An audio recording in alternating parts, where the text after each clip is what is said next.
kicked in with all its might, but my strong heart wouldn't break.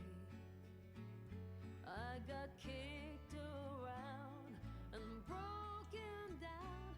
I took all that I could take, but you raised me up, you made me fly, you gave me roots and wings. As time moves on, years go by, I miss those simple things and the girl I used to be.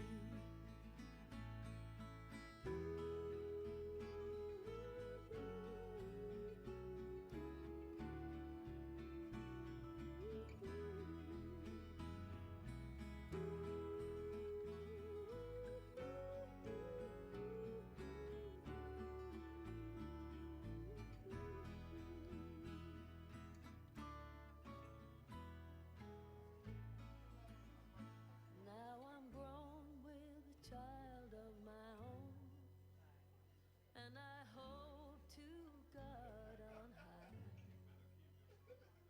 that these are the days she thinks upon as the best days of her life. And I'll raise her up, I'll make her fly.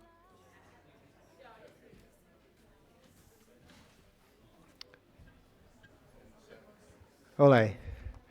Good afternoon, everybody. Very warm welcome to you all. Now we are starting a session titled Fostering Peace Before, During, and After Water-Related Disasters. We are going to discuss water, disaster, and peace. And this is organized by a few co-hosts, high-level expert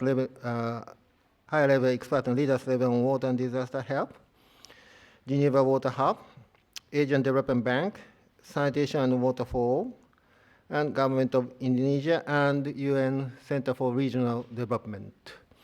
Thank you on behalf of all the organizers to make this possible. So first, I'd like to invite as a representative of all the organizers, Professor Mark Zaiton, Director General of the Geneva Water Hub. Mark, you have the floor.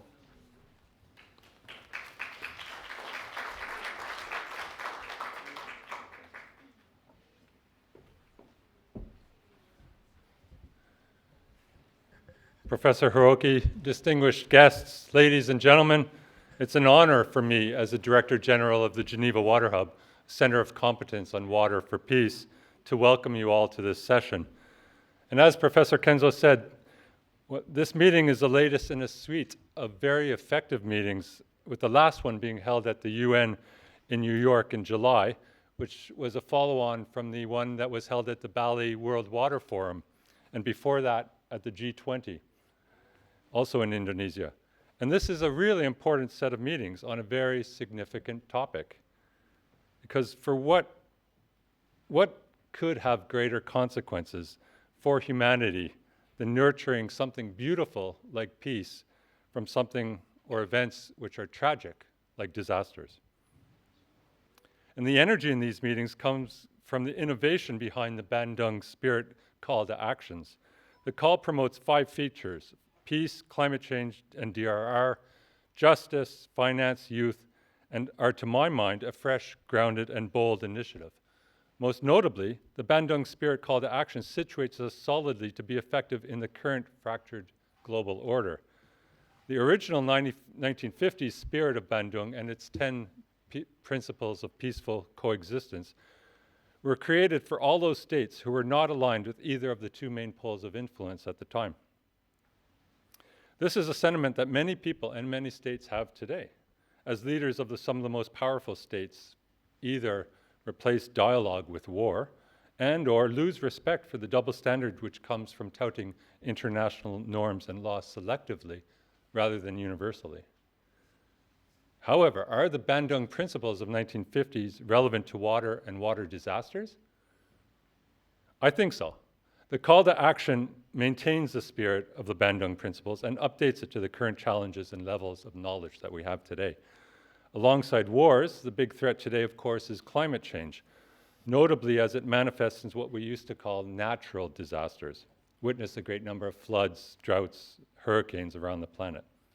And intelligently, the call to action also encompasses war into its scope as a disaster wholly of our own making and what should be under our own control. And the ways so-called natural disasters and purely man-made disasters like war tend to reinforce the asymmetry in spending power and opportunity that existed throughout the world and that exists throughout the world, thereby contributing to ever greater social tensions and leading to a vicious cycle, which we have to get out of. We do not live in a stable world, not by any measure. Shocks abound, and we should realize this. And as Naomi Klein, the author of The Shock Doctrine, says, we should learn to take advantage of shocks. Because shocks like disasters upset the order that has been established, meaning a new order can come in its place. And as Klein puts it, when the shock hits, it's the ideas that are on the table which eventually get picked up and implemented. The ideas which are not on the table don't stand a chance.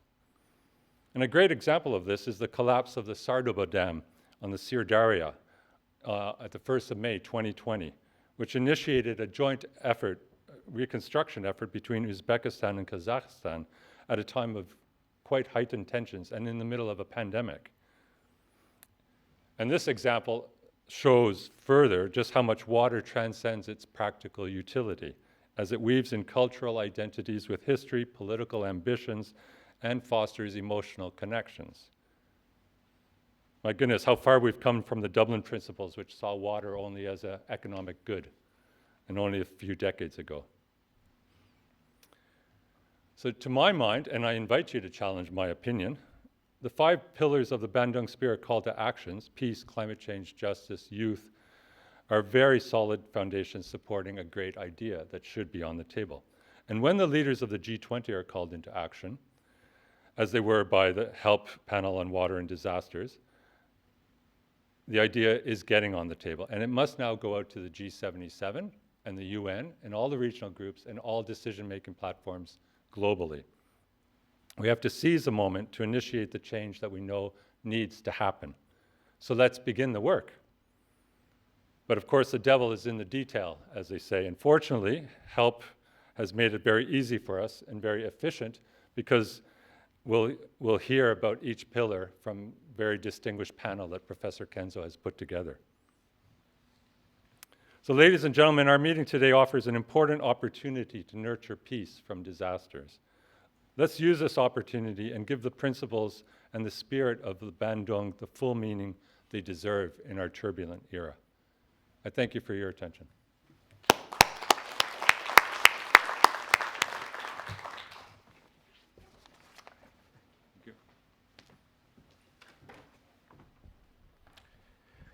Thank you very much, Mark. Now, I'd like to start by briefing about the Bandung Spirit Summit, because this is the sole foundation of all discussion today. So first of all, what has happened in Bali, in Indonesia in May at the time of the World Water Forum. This Bandung Spirit Water Summit is based on the Bandung Conference, which was organized in 1955, which was even before I was born. That proves that I'm young enough. The rationale of the Bandung Spirit Summit is that this Bandung Spirit Summit, Bandung Conference in 1955 is very much relevant to revive in its spirit to discuss about water and peace. So our current situation is that we are off-track water SDGs, fragmented discussion and activities, continue business as usual, the need to reflect current political, economic, and social settings, the need for the top leaders' awareness and commitment, and the need for unifying spirit for discussion to make a breakthrough. The Bandung Spirit is drawn from the Bandung Principles of the Asian African Conference that was held in Bandung, Indonesia in 1955. as already Mark mentioned. The spirit of Bandung is symbolized in the phrase, live and let live. It is a spirit of tolerance, which is very important in this confused world now. And mutual respect, sustainable growth, valuing diversity, and belief in the power of youth and next generations. These are essential in the face of current global challenges, particularly water challenges. So the summit was organized in Bali this May to revive that spirit, to have a new discussion on water, particularly with a focus on peace. The format was to have a dialogue between head of the state, stakeholders, and audience based on the spirit to shortcut the path between politics and water. So you may be aware that there's a hierarchy from the top to the bottom. But this Bandung Spirit Water Summit is to shortcut by having a direct dialogue between the leaders at the presidential level with the stakeholders, including the youth. So the speakers, as you can see here, the Emperor of Japan, 12 former and incumbent heads of state and government, 8 heads of the UN and international organizations, ministers, and representatives of stakeholders and the youth. So we had focus areas, as Mark mentioned, water and peace, climate change, and water and sanitation, with a cross-cutting subject of the governance, finance, and youth engagement. The outcome was summarized into the Bandung Spirit Water Summit call to action, which I will explain later. So it happened in May.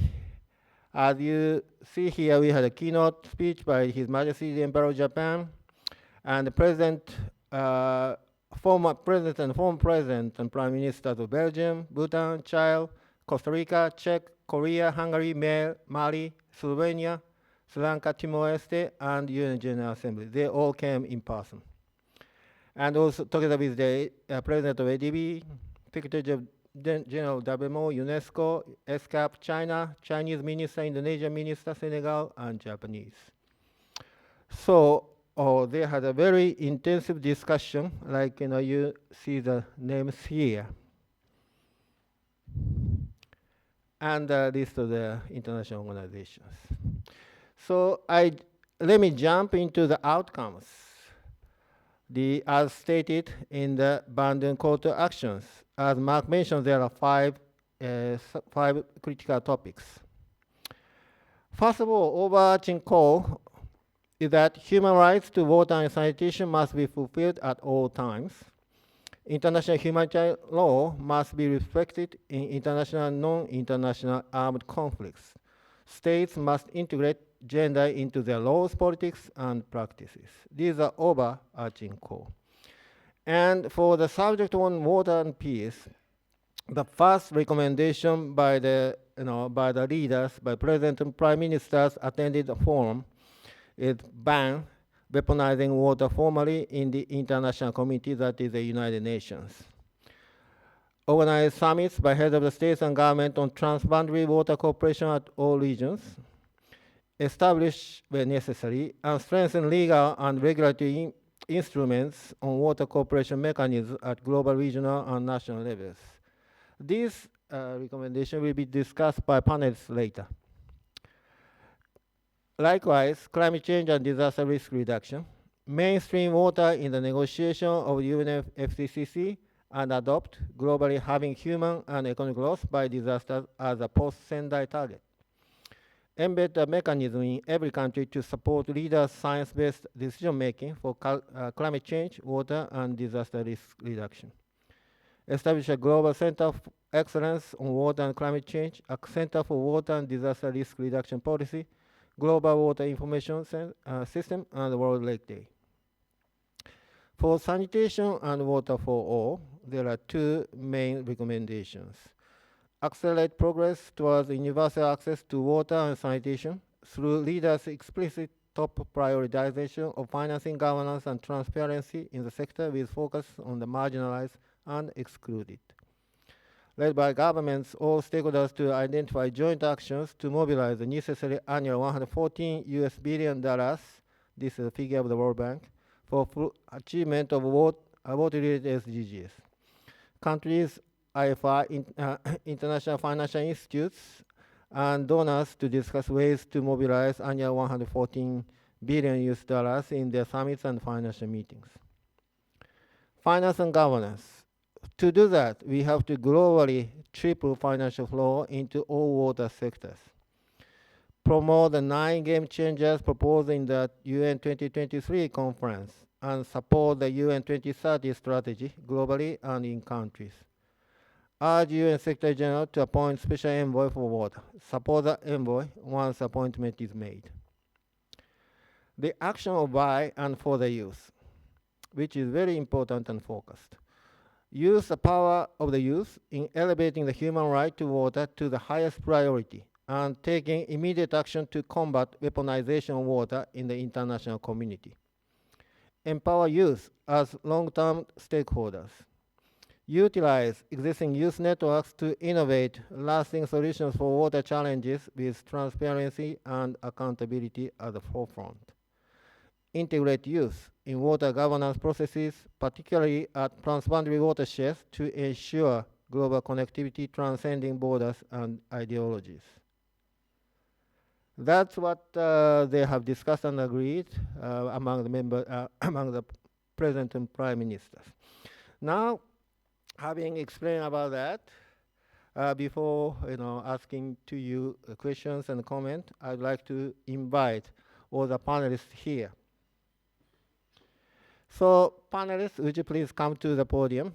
Mr. Satoshi Ishii of Asian Development Bank, Professor Mark Zaiton again, DG of Geneva Water Hub, Mr. Yosuke Tomizawa of the Ministry of Land, Infrastructure, Transport and Tourism of Japan, Mr. Muyatawa Sitari, Head of the Country Engagement, Sanitation and Water for All, and Ms. Anissa Kalakovic, Member of the World Youth Parliament for Water. So, ladies and gentlemen, please come to the podium.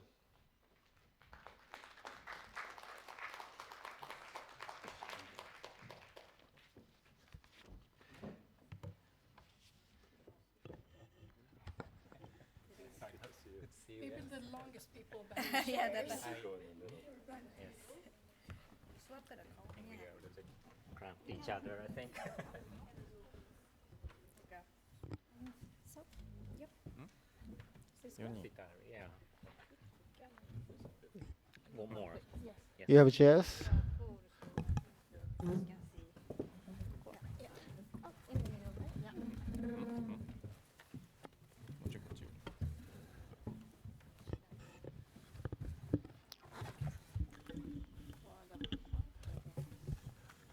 Okay, dear panelists, thank you for coming again in person.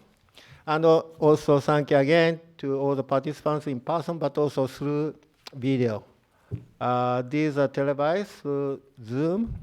And then a question, comment, and discussion are welcome from the, attendants outside this conference room. So this panel discussion will be conducted first by question and answer.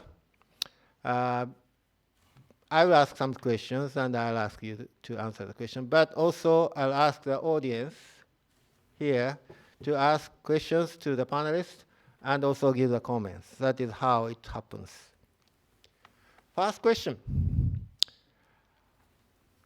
I explained already about the Bandung split call to actions.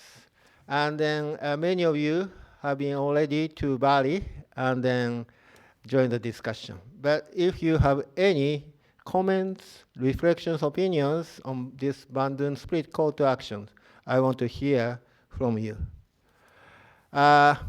Maybe sitting in this order, I'll start. Which one? You want to start? I'm happy to start. So, do I have to press anything here? No. So- Greetings, everyone.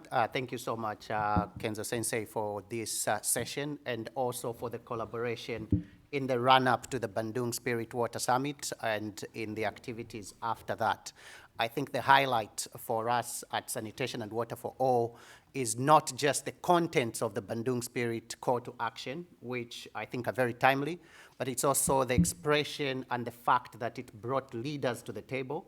You talked about 12 former heads of state, including incumbent heads of state, which is a very important group of decision makers, because talking through these three topics, peace, disaster risk reduction, climate, and talking about water and sanitation as a key component in, that is needed by all of us, we can't achieve that without political will. We cannot move very far without the political leaders. And so the fact that it was able to bring those leaders to the table and they were able to express what is needed and the examples they have shown, that's really important. Now, one key takeaway from the Bandung Spirit call to action is that water is the very connective tissue of our lives.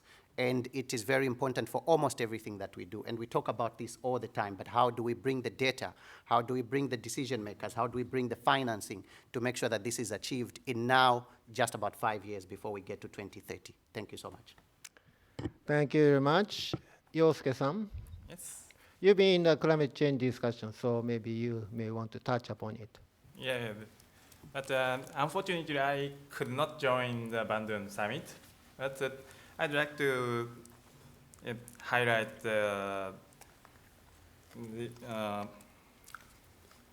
I think the Bandung Spirit Call for Action has a very comprehensive aspect, and I'd like to highlight the importance of the climate change and disaster risk reduction. As a government official of Japan, I'd like to stress. Before that, can you hear him? Okay. Okay, good. Yep. I'd like to stress the importance of fostering facilitator and establishing a global water information system, which is the starting point of end-to-end approach from scientific data to policy making formulation. So that I think that the aspect of the data is important. Thank you very much. But my question is that I understand that the end-to-end approach is important, and data is very important. Yeah. But how is it connected to peace? To peace. I think it's is it the next question? I can go on, please. Okay, I can excuse you. Do I have the word? Yeah, please. So, as a representative of the World Youth Parliament for Water, I would like to cover this particular question, and at the same time, before covering the question, I would like to just thank the, thank you. Thank you. So thank the donors and the organizers for International Secretariat for Water, and I need to pronounce this name to read because it's French, Artois Picardie Water Agency, and Swiss Agency for Development and Cooperation, who enabled us to participate in the Bali event and to participate here and express our ideas and reflections and comments. So particularly on the Water for Peace, this is because I come from a conflict region in the southeast of Europe, and I have gone through the living in the war and after the war, and for the past 25 years in the conflict, but which does not gain much attention because the crisis and the conflicts are going around all over the world as never before. So Water for Peace is something that was really beneficial to me and to all those folks who put their effort on the ground with the local communities and trying to organize events and actions at the local level, hoping that with the call for action, it will reach to the transboundary water, to transboundary cooperation, and engage more stakeholders and governments, head of governments, ministerial and national agencies to cooperate together and deal, because the issue affects future successors, the youth, and we should work towards it together from the local level to bring it to the regional, national, regional, and then, yeah, why not even global? Thank you.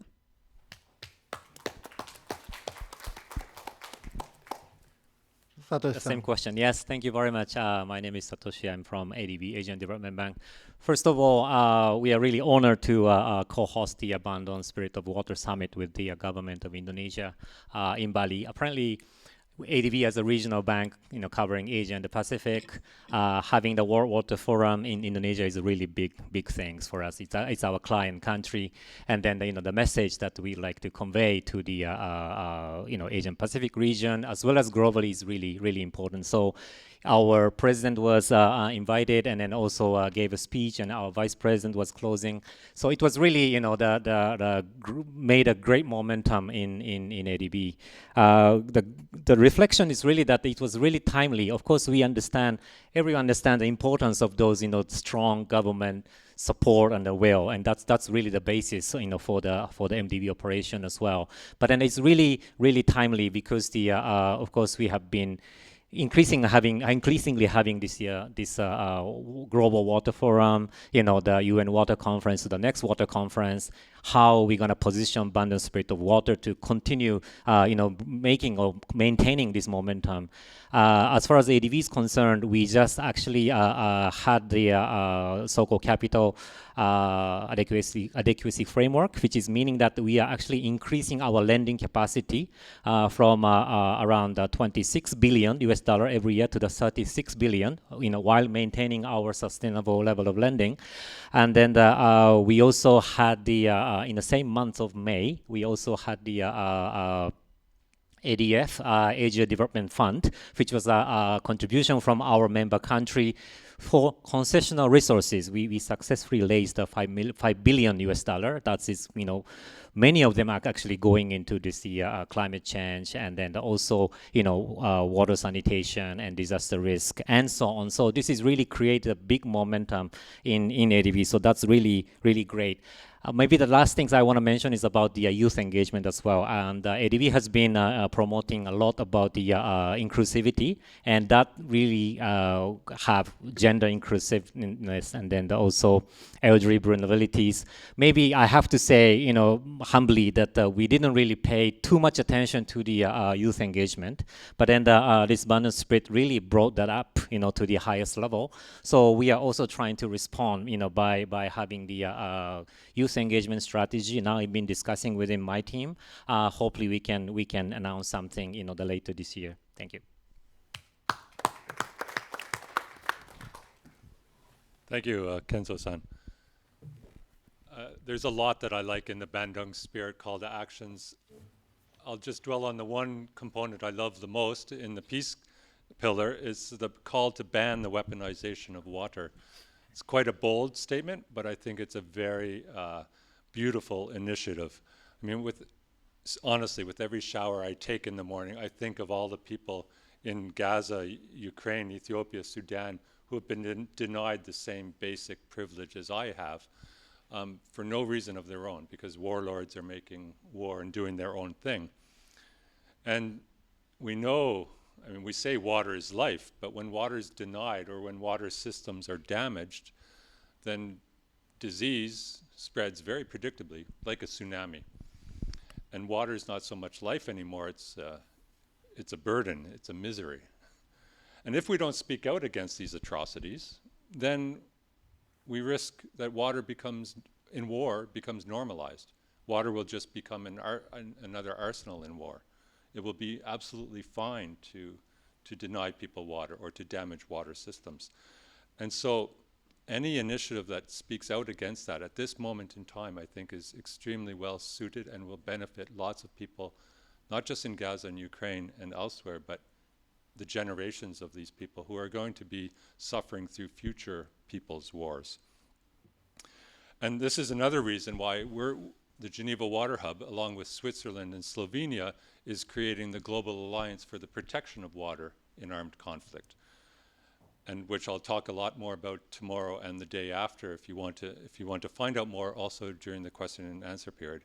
And I hope it's something that the HELP panel on water and disasters and Bandung Spirit where we can join forces on. Thank you. Thank you very much. Thank you very much for answering to my question very nicely with a lot of contents. Before asking another question, I'd like to ask you in the audience to ask if any questions or to give comments. If you have any, raise your hand.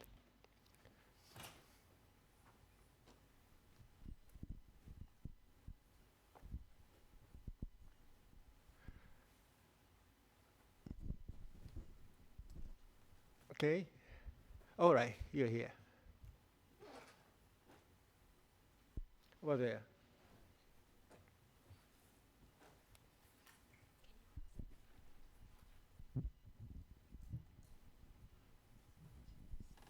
Thank you so much for to the panelists. My name is Andrea. I'm Executive Director of the Our Project, a youth-led organization. And I wanted to ask maybe the panelists could talk a little bit more about the role of youth in Water for Peace. Youth are usually the most vulnerable population when it comes to war. And we see today in conflict that they're mostly the one of the most exposed to water being weaponized or water being a lack of resources, and that's creating many issues from lack of education, lack of nutrition, public health issues. So I just wanted to maybe ask if you could touch upon a little bit in your own work, what have you seen and what can we continue to do? Anybody to answer the question? Mark.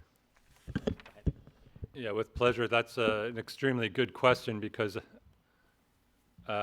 well, it's always the most marginalized and least protected groups, not just youth, but children, women, girls, and also marginalized communities. But children in particular, toddlers, it's absolutely absurd how much more exposed they are to the damages of war, even because of, doctors have told me this, their height, which makes them more susceptible to life-threatening injuries more than us, which would come to our legs, for example.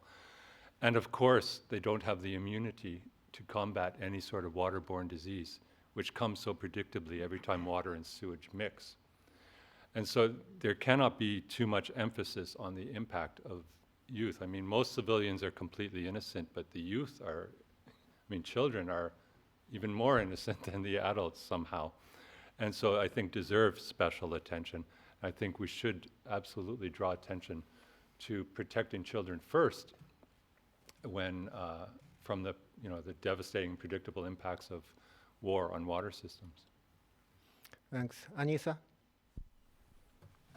We just keep the microphone. Yes. Thank you. From two different examples. One is Drina River, which flows in Serbia, Montenegro, and Bosnia and Herzegovina. It has been a historical river for tensions for the past 25 years and more. So this has impacted a lot of youth and local economies, disrupted education, created conflicts, no investments. And to this particular solution, the youth has come up with initiatives and grants from the ministries or central government level to organize events where they would raise awareness. And following that example, as I said, I come from southeast of Europe again, from Kosovo, which is in a town which is bordering with Serbia in the northern Kosovo, and it's rich with 3 rivers and 2 lakes. We have seen similar problems, and the way we have tackled, even though I come from municipal level, but together with the NGOs and civil societies, we have organized Blue Fest, Green Fest, which sounds like a festival, but in fact it's more of educating not only youth and seniors, but also children about underground waters, about using different games to interact with them. and with youth organizing session on the dead rivers which are not existent anymore and how important it is to protect them. So there are ways, but of course we need to raise our voice to the local institutions to have some legal perspectives of establishing these youth councils that would also within their agenda have the water and the water for peace in the conflict zones and work on towards achieving goals for peace and sustainability. Thank you. Okay, Satoshi-san. Yes, thank you very much for the question. I think I have to be kind of very honest about it. You know, the youth and peace. It's I have to say these two words or two areas which the where that ADB is not very good at. I must say. You know, the other day I've been talking about the Geneva Water Hub in the mark about the you know, this conflict and peace. As a MDB, as a business, you know, we are very careful about the using the term of the peace, you know, because apparently there are some water conflict, and then you know, but then you know, for us, we have 69 member countries. Some of the issues for some countries are not a conflict, but then the other countries it's a conflict. So you know, as a regional bank, we are very, very carefully about, you know, using those terms. Having said that, apparently we have been working a lot on these transboundary water issues, allocation, management. So of course we are not explicitly talk about the peace building, but we have been, you know, our nature of our work and support doing a lot dealing with that, and then that's something that maybe we have to discuss more internally. You know, we didn't really kind of put those as our, you know, forefront agenda, but then this is something that we may have to discuss further inside. And then again, I also mentioned about the youth engagement. You know, we have been, of course, as a MDB operation, you know, every project we consider about the beneficiaries and vulnerable communities, including elderly, and then the, you know, children, and then also women's and so on. But then apparently the meaningful youth engagement is much more than that. It's not just protecting them, but then how to engage them and how to improve our operation by, you know, working closely with the youth. So this is really something that we have to further work on that, and that's really that we have been discussing within the team. So that's my first question answer was like that. Actually, we tried, you know, to learn more, and then, you know, trying to improve more. Definitely, I'm very interested to discuss further, you know, with your group and then yourself. Thank you. I wanted to add that we should look at this question not only looking at youth as victims, but how can we answer this question in the long term, in the sense of making water and sanitation as a tool to respond to the needs of the young people. And what are some of those needs? Employment. So how can water and sanitation be a big contributor to economic growth, to generating jobs? And what are the programs that we or the leaders can actually develop which could create those jobs? For Africa, I come from Africa, as you might tell. The population of people aged between 15 and 24 will be about 500 million by the year 2080. That's almost half, that's about 500 million. It's almost half of what it is already today. So this is quite a huge opportunity, but it is also a ticking time bomb if programs are not found that actually respond to the youth. And I think from the water and sanitation sector, we should be looking at how we can maximize the economic benefits. So one example, I may not get the number very well, but from Swachh Bharat, the Prime Minister's program in India, the report I saw from UNICEF says somewhere above 7 million jobs were created because of that. So how can political leaders that have been involved in the Bandung Spirit Water Summit, for example, come up with programs that respond to the problems of youth? We have a Heads of State initiative in SWA, and we have already the President of Sudan, who has issued a compact. This week, the President of Ghana will also be signing a compact. How can these presidential initiatives or Heads of State-led type of programs create the jobs that we need in order to answer that question? Thank you. Thank you. Mike?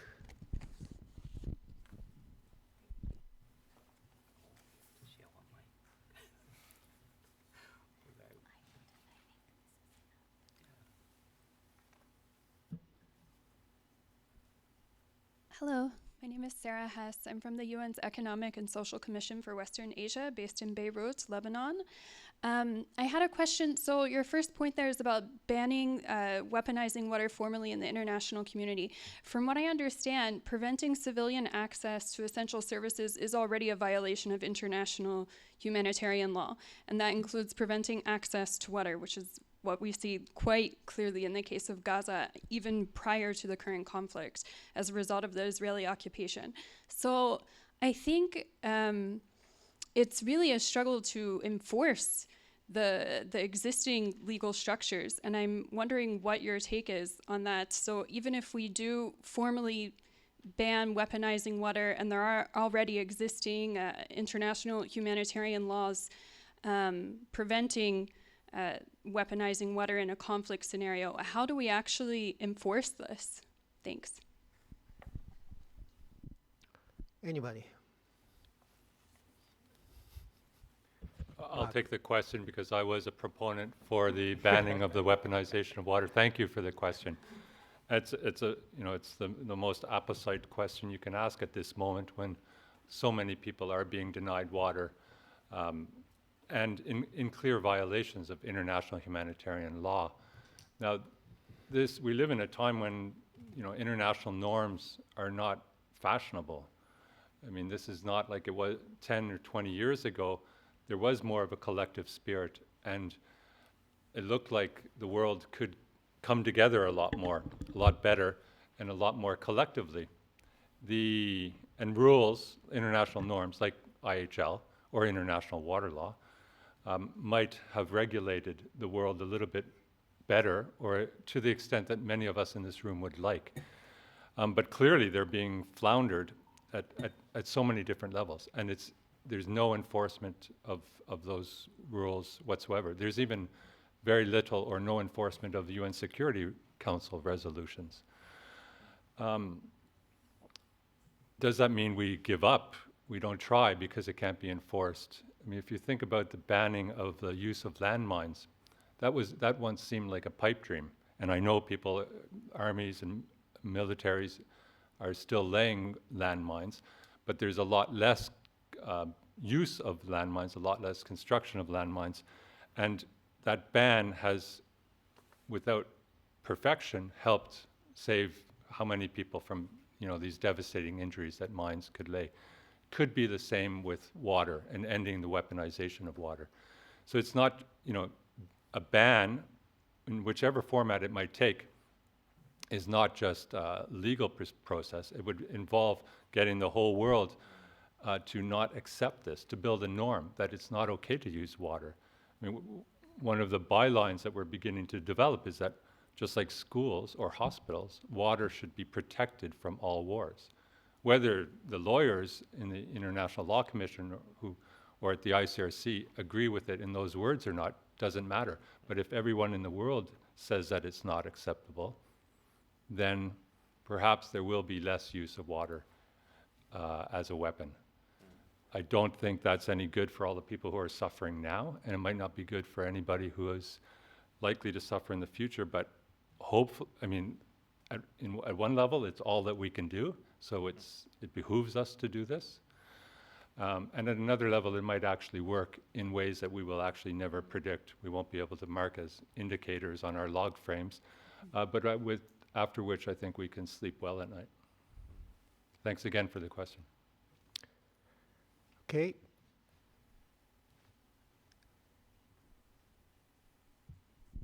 Thank you very much.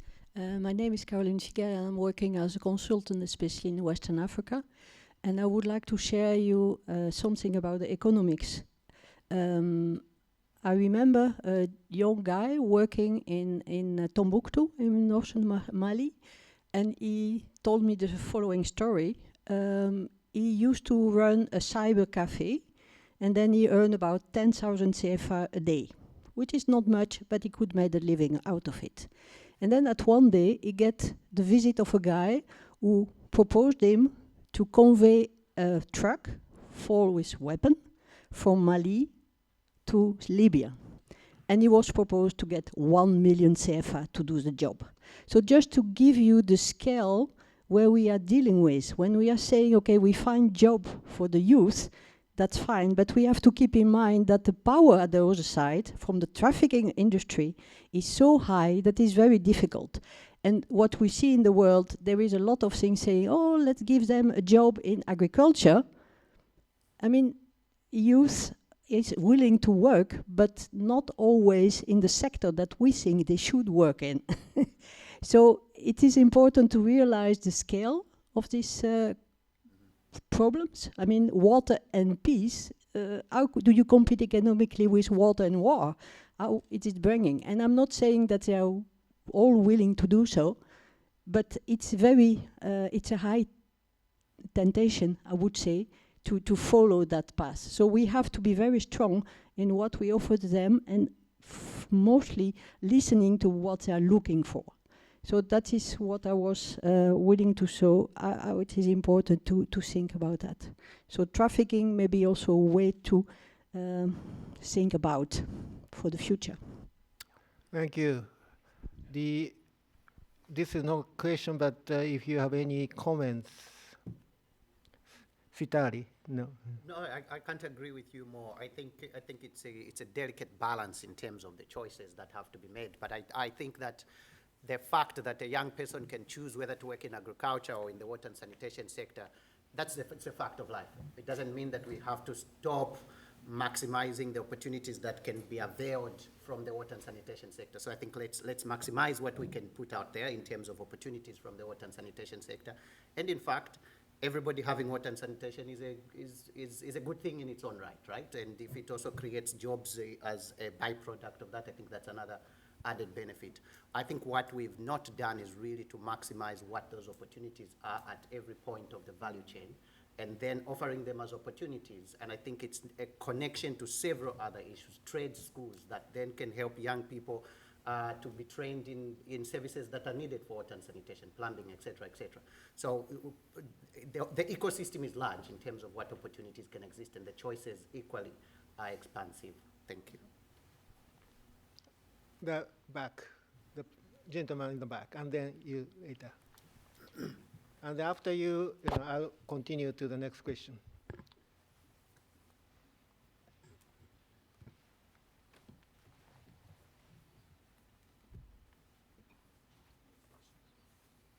It's hard work, isn't it? Yeah. Let me come down a little. Thank you very much. My name is Fabrice, and I work for the Swiss Agency for Development and Cooperation. I just wanted to echo or to react to what Mark said in response to one of the questions on international humanitarian law and its significance for the protection of water. I think that one of the basis of international humanitarian law are the Geneva Conventions, and one of the positive aspects of these conventions is that they are universally recognized, at least by a big majority of countries. Of course, it doesn't stop them from being violated regularly, but Mark, you said something about the difficulty today to try or to go towards universal norms, and I wanted to make the link with the Bandung spirit, and ask how can these countries that took part in that Bandung spirit call in Bali perhaps help to bridge the diverging positions, because if I remember well, the Bandung conference is the beginning of non-alignment, of a certain neutrality as well. So that perhaps from these countries, if they could step up and try to bring diverging positions together, would probably be a big step forward. Thank you. Any response? I think, Professor Kenzo, you're the brainchild behind all of this. It would be appropriate for you to give your opinion. Okay. Although I'm a moderator, I would like to respond. Yeah, because this is a strategic question. Of course, it's good if, in the UN General Assembly and everyone agree and then start to implement it. No, that will not happen. We have to, talk piece by piece, one by one, by making use of all the opportunities we may have. Like we will have a G20, we have a G7, we have a regional meetings. So we have to convince each of the leaders that this is very important for your own safety of your own country. Without that, you'll be affected later. That has to be said and convinced again and again. This is a long process, as you may imagine. But we are starting with G7, G20, and also we'll talk to and we have already done that in the high-level political forum, but also we'll do that in the COP, and the next forum, and the UN 2026 water conferences. This is a long process, but we believe that eventually we'll enlarge the circle of the convinced, converted people to come to the decision making. So, you are quite right that that does not happen in one night, but it can happen in 100 years, maybe. Any response then, ladies there?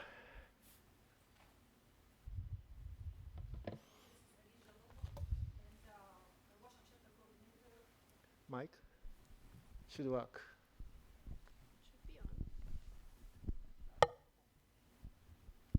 Okay. So this is Arij Abdallah. I am the Wash and Shelter Coordinator, Mercy Corps in Syria Mission, Amman, Jordan based. So just my question here about the water cooperation mechanisms. You just before it wrote where necessary. So who is deciding what is necessary and what is not? Who is categorizing the necessity of the context of the crisis that around us in the world? Thank you. Who wants to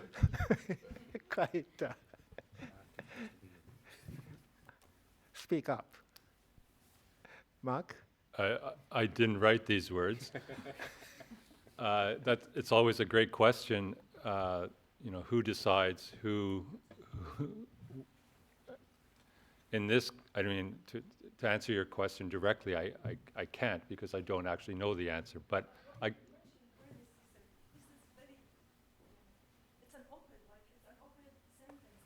Mike, use Mike. Yeah, because there is probably no case where it's not necessary, or it would be hard to distinguish which cases are not necessary. I would suggest it's a question of editing. I don't think it was probably just the first or second draft of a text. I don't think it was intentional to exclude or to give anybody undue influence over who's benefiting or who is deserving of conflict. That's my guess, really. I don't know. So I can understand that there's no categorizing for the levels of what is necessary to establish and what is not. It's like an open one. But I think one thing is also just to acknowledge that we are not starting from zero. In some places, in some countries, they might have regulatory instruments, and therefore we are not all at the starting line. And so in that case, they're starting from step 2, but then they have to take necessary and progressive steps to actually get there. I think that was the spirit of the Bandung Spirit call to action. Thank you. Thank you. Anissa. So just a quick note on that, because I also mentioned in the, like for example, in southeast of Europe, it is necessary to start working towards establishing the legal and regulatory instruments to bring the youth together to work on some strategies on transboundary waters and so on. But I am sure in the developed countries, let's say the Scandinavian countries, they are already working towards it when it comes to youth and engagement and so for them it is necessary to move to a second level or third level, whereas for me, or where I come from, we start just now. Thank you. Thank you very much. And you have the second chance of question and answer. But already the discussion is heating up. Thank you very much for that. So next question.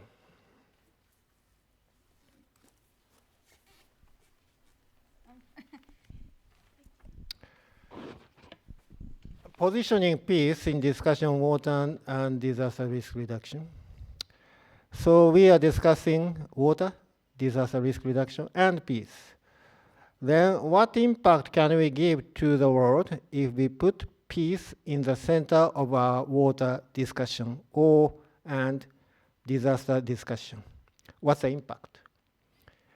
On the other hand, how will we will our discussion on water and peace benefit our water practices at field? Because as many said, without giving influence to the people on us, this is nothing. So I'd like to answer. I'd like your answer to this question.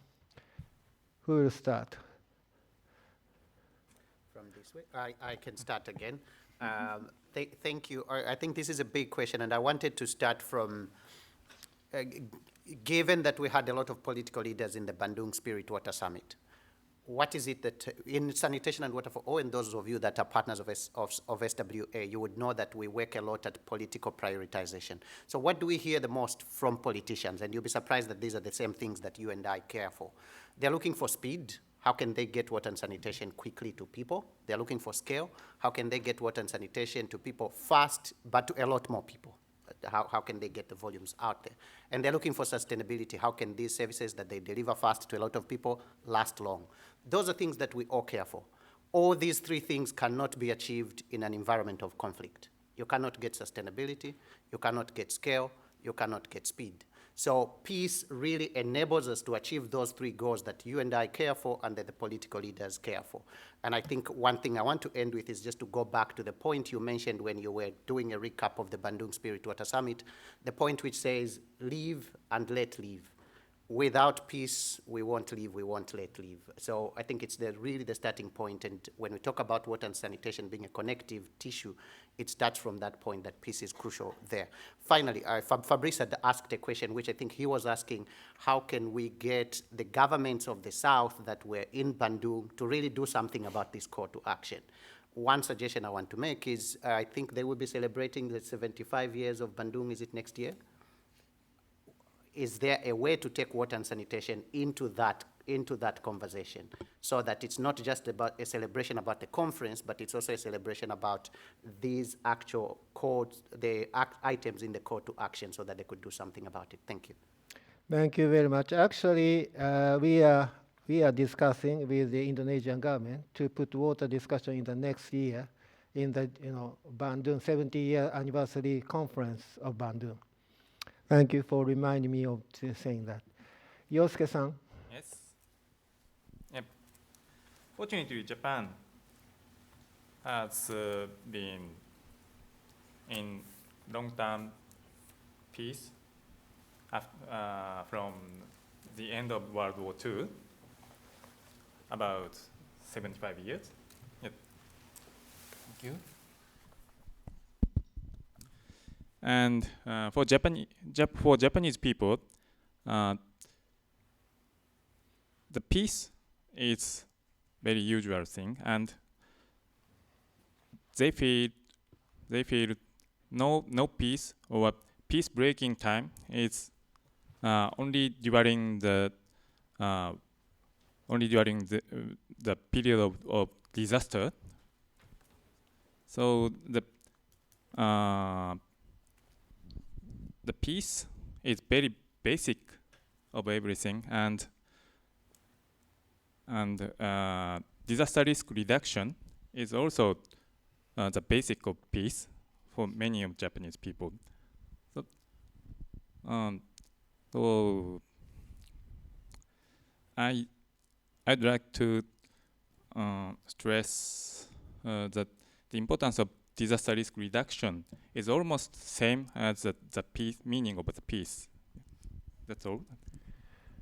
Thank you very much. I agree with you that we should make use of the opportunity of unusual times for peaceful people, like your country, my country. Then, if something happens unusual, abnormal, then finally people will understand what will happen in those situations every day in some countries. So that is a good opportunity to make use of the disaster time to think about water, peace, and disaster. Thank you very much, and Anissa. Thank you. So the Balkans region is characterized by different ethnic and cultural backgrounds. I will share a personal story in this, where media had played a tremendous role. as I mentioned earlier, we have 3 rivers and 2 lakes. We had heavy rains, and one of the rivers flooded the whole city. Everyone was in panic. Apparently, the person who was responsible for the dam have been working all his life there and knows his job perfectly. But he comes from an ethnic minority. So the media put out the news that the person did it on purpose. We're on the edge of starting, like, not to say a war, but a conflict where the majority would attack the minority and so on, because it is already fueled. You need a little bit of extra disinformation in this case. And then, with fact-checking, and it was found out that the person was not responsible. It was the problem that the system was very old and there was a glitch in it. However, I was thinking afterwards, when these things finish, what could have happened to a larger scale if the blame is put on one ethnic minority and just because it's a minority and so on. So here, because we have 50% of youth as a population, they are involved in youth-led activities like fact-checking, disinformation, media literacy, who did their job in a way and said, no, to these media, you're not correct. This person was not guilty. So at the end, many people have changed their perspective on how could be just 1 minute, 1 second of this disinformation that could change the entire population path. So I think this is a very touching story from 2 perspectives. One, where youth is involved in fact-checking and with their skills and technology to put an effort and maintain peace, and where the media plays a role in sustaining or in not sustaining the peace for now. Sure. Thank you very much. And I just maybe answered or responded in the first question that about the the MDB. We are not using the peace or as a term actively. But then actually this point of the how to positioning the peace is very important. I understand that for us, climate change and water is actually driving the fragility and potential conflict, and that's very important for us to understand that, and then think about what we can do as MDB to prevent that, how we can proactively communicating or addressing this, and then that's very important for us. And then I think that will be a positioning of the peace, I believe, in our operation. And maybe a bit similar to what Sitari said, it's really the cooperation. So, as a regional bank, we have been, of course, looking at ourselves as an honest broker to talk to the different countries, and then in the same river basin and so on. One of the examples is, of course, the Central Asia Region Economic Cooperation Program. We call it CAREC, where CAREC has been there for some time already, but then in 2023, we created the water pillar, water working group, and then we just had the working group discussion among the Kazakhstan, Kyrgyzstan, Tajikistan, Turkmenistan, and Uzbekistan as a government, and just talk about the common initiative that we are discussing about Glacier to Farm initiative, where those countries has been and river basin. Common river basin has been, fed by those freshwater resources, and then let's talk about those food security perspective, although it's water as well. So bringing those common issues, what will be the potential impact of climate change, how to, of course, addressing the disaster risk as well, put it on a table, and then bring in the collaboration and cooperation across the country. I think that will be very important angle for MDB like ADB. Thank you. Great, thanks. What impact can we have if we put peace at the center of all disaster response or preparedness? I think the impact is massive. Think about the counterfactual. What if you just ignore peace? You don't even strive for peace. Then it's business as usual. You're always playing catch up. Having said that, it's not so straightforward, and I think the mood in the room is, yeah, it's a great objective, but how do we get there? And I think it is a long game. We have to be ready to play the long game, but here is where disasters can really help, because things do change on a dime sometimes when horrible things happen, when world wars happen, when massacres happen, when genocides happen, when there are massive political shifts in the world. That's the moment at which things can change. And so the ideas have to be on the table. They have to be pushed through the normal processes. And then when the moment is, when it's possible, when the political window opens up, then you can go full speed. I mean, it's really easy to plot it out from behind a screen, and it's much more difficult to actually make it happen. But the work, what it comes right down to, is keeping peace absolutely at the center of everybody's efforts, not losing sight of what the larger goal is. And I think here again, the Bandung spirit has a lot to teach us, because just like Fabrice was saying, it recognizes the current political context within which we're living. We might not like it, most of us in this room. It's fractured, it's multilateral. Many of us are not happy to align with either or any of the poles that are forming, and that's probably a good thing. And that gives the neutrality or the independence to say that these rules and norms that we're trying to abide by or promote should apply to everyone all the time without any political interests behind it. And so I think that Bandung spirit is actually quite appropriate for our current world, and who better than a group focused on disasters to take advantage of moments of shock when they occur. Thank you very much. Now it's time for question, you, and then after that.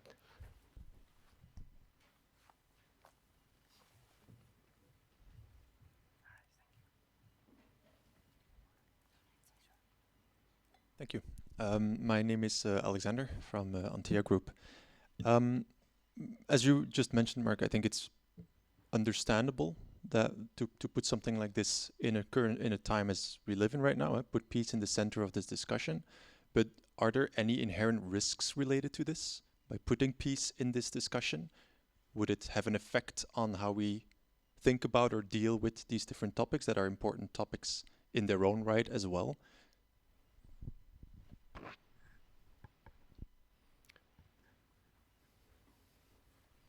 Could you give an example of a type of risk that comes with talking about peace?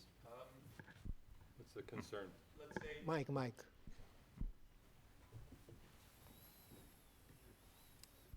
So what I had in mind is, let's say that there is you're talking about peace, you're focusing on peace and linking it to DRR or water. So is there a chance that, for example, you will start to focus more on issues where there is conflict related to water, whereas there are other areas where there might not necessarily be conflict, but where a lack of water would still be a vital problem? Some things like that. Are there inherent risks related to creating this focus versus another focus?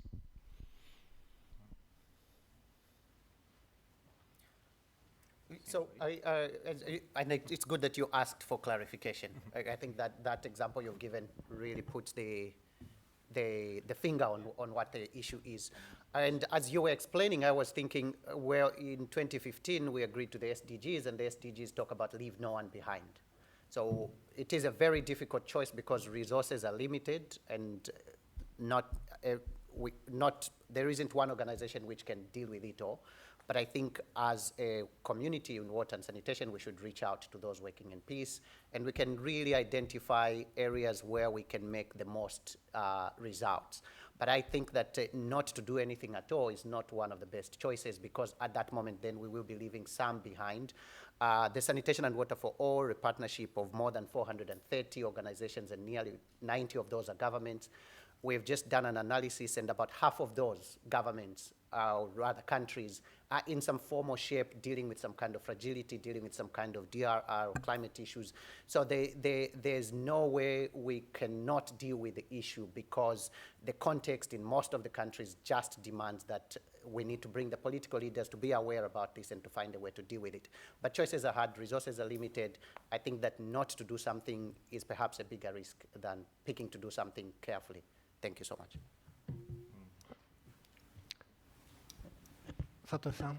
Yes, I think yes, my comment was also a bit similar, but then as I said that we are not bringing the peace from upfront, to start with our discussion. I think we are, nature of our business as MDB, we have been always, trying to foster more collaboration and cooperation through, something else. Something else means that something like more global, the public goods or climate change and impact, something that really, every country faces, and that would be a great, the good entry point for us.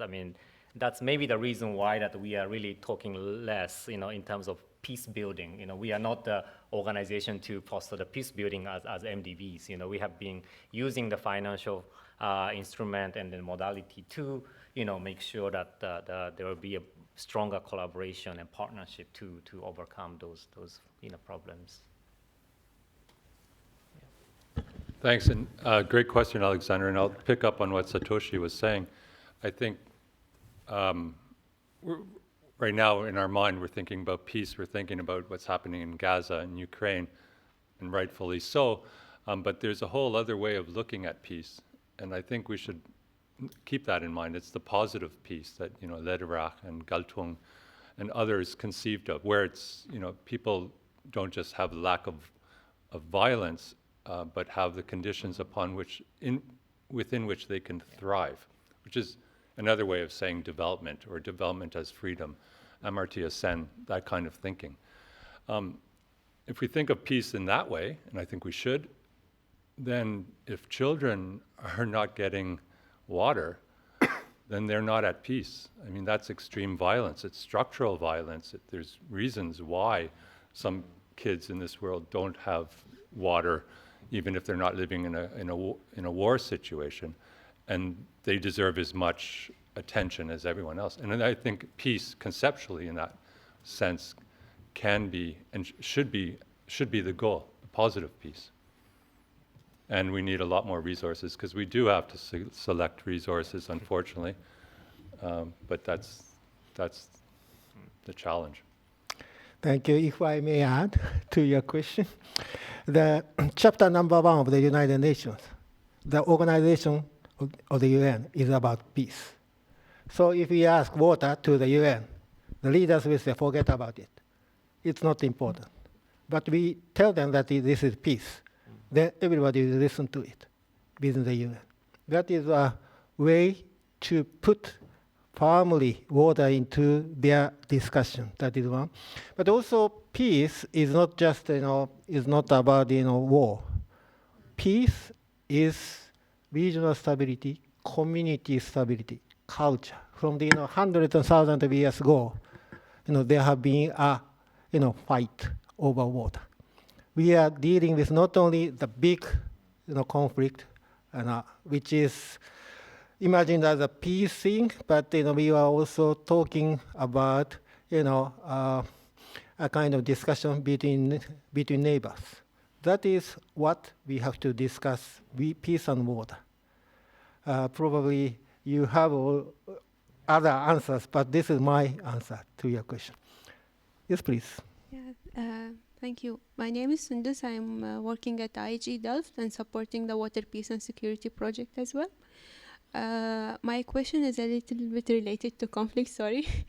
But most of my research I come from a country who's facing different conflict for the past 30 years. I'm originally from Iraq.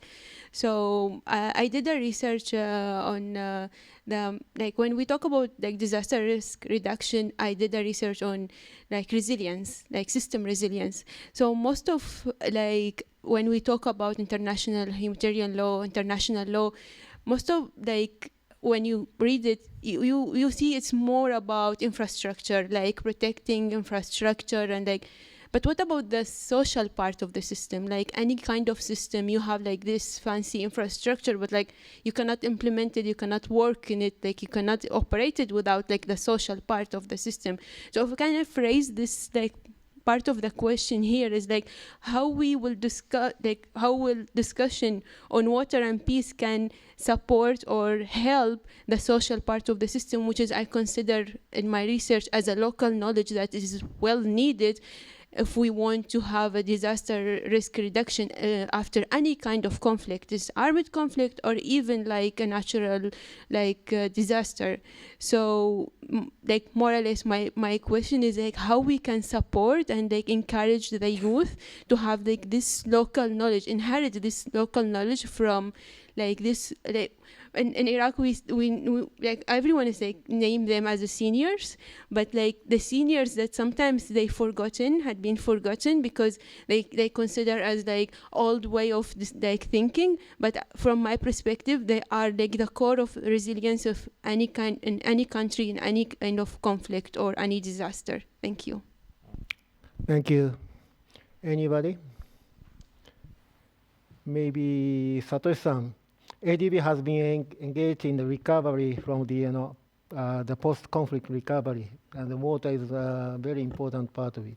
Yes, thank you very much for the question. I think to start with, I think the abundant spirit has the several elements in the sanitation for all, DRR, and then the peace, youth, and then climate change, and then finance. Apparently, so it's not like they are individual, so that DRR only talks about infrastructure. I think we should bring the youth engagement, maybe sanitation for all, and then all these aspects into, those DRR. Maybe that's also contribute to the some of the, the peace building, or maybe addressing conflict, the element as well. So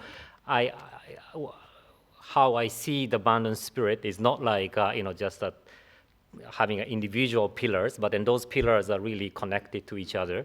Those are, I think, something that we have to continue working on. And then, but I think there are some essence, or there are some, the areas or meaning that the abundant spirit and call for action can actually translate it into. And then apparently, as a MDB, the non-infrastructure part is very, very important element for us. And then I think this is undeniable. And then maybe I know maybe your research didn't really shows that to come out clearly. But then I think that's something that we are trying hard. Apparently, Asia Pacific region, we always talk about 40% of the water-related disaster happening in the Asia Pacific region, and this is really important.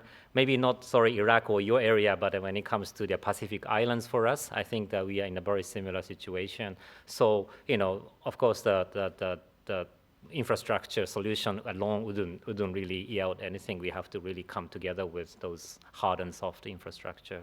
Thank you. Thank you. If not, the final question. Your action on water disaster risk reduction peace. What action have you taken to contribute to regional and global peace or local peace? What will be your future action for water and peace? How can we continue discussion action water disaster and peace? So, Sitari, you want to start? Yes, Kenzo Sensei, if you would allow me to actually rephrase the question for myself, and the rest can answer it the way it is. So I think the part that I would like to rephrase is, what actions have you taken to contribute to the Bandung Spirit call to action in terms of taking it forward and implementation? And of course, that then includes everything that is there. And to answer that question, let me start by why SWA joined you and others in this process. We were very excited by the fact that you were looking at political leaders and bringing political leaders to the table and finding a way with them to find solutions. So we were excited about that, and we were keen to contribute, and we're happy that we did. Since the Bandung Spirit Water Summit, we have been working with a number of governments in what is called the Heads of State initiatives. This is an initiative to bring heads of state who are keen to do something, to leave a legacy around water and sanitation. And so how can we support them politically to achieve that goal? South Sudan president signed a compact, which is a compact for water and sanitation with 5 commitments. President of Ghana will be doing the same this week. We've got a good number of countries, about 9, that are also in the process. So this is something that we think contributes in terms of bringing political leaders to this action and us taking the evidence to them. We receive these draft compacts when they are prepared, and we make comments on them in terms of how inclusive they are. Do they deal with DRR? Do they include climate action? Do they include fragility for those that are in that state? So we find that that is a very good opportunity to actually bring evidence and information for them to do something there. We're also working with different regional institutions. We're talking with the ADB about potentially engaging finance ministers. So we think that working at that level with finance ministers, sector ministers, to bring the evidence that exists, that helps to move the agenda forward. Thank you very much. And thanks for allowing me to change the question. Thank you. Okay, Yosuke-san, your action. Yep. Yes, I'd like to introduce my ministry, MLITs. The project implementing in the Southeast Asia using the satellite data and ground observation data. MLIT produces the flood risk map in some countries. And to use this flood risk map to decrease disaster risk reduction for the disaster risk reduction. And I believe disaster risk reduction is directly connected to the peace. So I'd like to introduce this project to here. And the important point of the flood risk map is it's calculated by the very transparent procedures. So if we can get the satellite data and the ground observation data, so everyone can calculate in many places. So we can grasp the flood risk of that point. It's very easy to understand. So it's very useful for many communities. So I'd like to introduce it here. Yep. Thank you. So you have answered my first question now. Anissa. So, yeah, now I have the mic. I would mention 3 initiatives since Bali in May. So one is about ban weaponizing water. When we raised this issue to the central government level, just for the background of information, in the past in Kosovo, the ethnic minority which lives in the north would be deprived often from the water system. Like they would have restrictions during some hours and more and more. Even the electricity at some point. However, the people who live in this part of the region do not pay electricity and do not pay for water. That was on the other positive side. When we raised this issue about weaponizing water, since then the water did not stop then for this ethnic minority over there. It could stop anywhere else for the ethnic majority due to some, let's say, reparations or something similar, but never for the purpose of the ethnic minority. And I think this has played like a role in recommending it to the central government level. The next thing is that we worked with the Education Directorate for Education to start some environmental initiatives in collaboration with the nonprofit organizations who would take the lead to provide workshops for children about our environmental protection matters and challenges that we face. And the third, as I mentioned previously, it's the Green Fest, which not only brings professors to talk about the dying rivers or the experts in the field, but also several other activities like exhibitions and hiking and trekking together from different ethnic communities, bringing them together for mainly spending time in the nature and as well learning about, because it was through the basin of the river, which is a transboundary river, and bringing them together to spend time together to connect. And so I think these three initiatives since May really were a good start for the upcoming year. Thank you. Thank you, Satoshi-san. Yes, for ADB, maybe I'm just trying to bring one concrete example. One of the initiatives is the building adaptation and resilience to the Hindu Kush and Himalaya region for the glacial melt. It was announced by ADB last year COP in UAE, and then apparently our president in Abundant Spirit of Water reiterated the importance by the saying that the roof of the world is melting.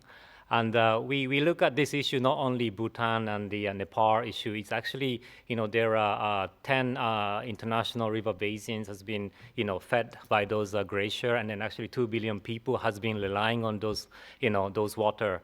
This is actually not only disaster risk, but then, of course, it relates to the energy generation, food security, and also sanitation as well. So we really are gearing up our effort around it. And then one of the initiatives that I just mentioned before, Glacier to Farm, is also one of the initiatives hanging under this large program that we are putting on the table. And the other initiative, we are actually having this resilient river basin initiative, and then the others. And apparently, this comes very strong within ADB. So apparently, next year we have a UN Year of Glacier. So ADB is really committed to make a lot of effort on this. Apparently, this is our region in Asia, and then so we would like to beef up that. And then another part is also we are also strengthening our partnerships. I mean, actually, I came from London last night, and then we had a big mission to UK last week, and Professor Kenzo, I mean, one of the things that we have been discussing under the Abundant Spirit of Water was the evidence-based, disaster risk management, and then we have been discussing with, for example, UK Met Office, who actually put the the From Science to Service initiative. So this really kind of fitting very, very well with what ADB is trying to do. So we are discussing very actively about our strategic collaboration with the entity like UK Met Office and ADB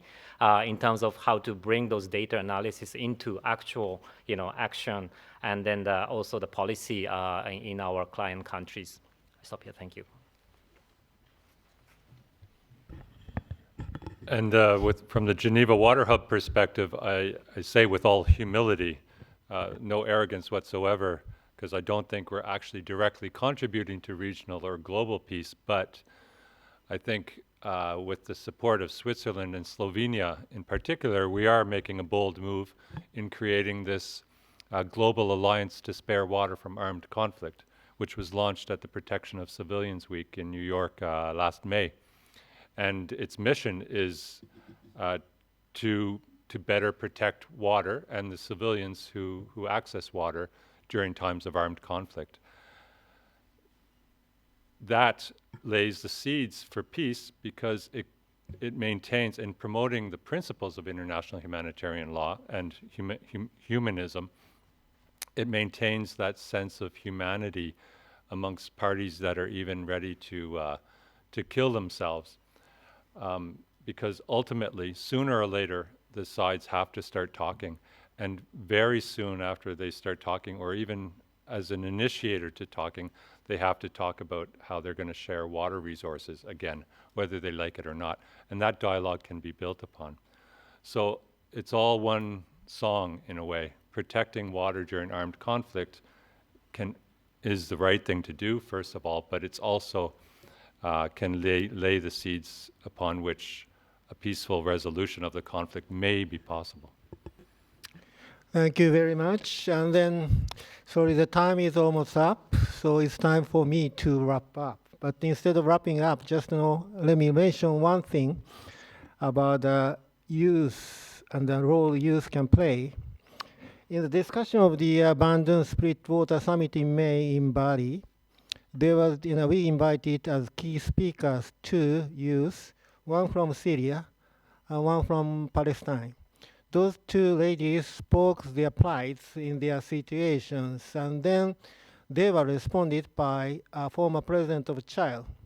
And before responding, she was almost crying. She had tears on her eyes because she said those stories reminded her, the president, of her days in her prison, struggling for democracy.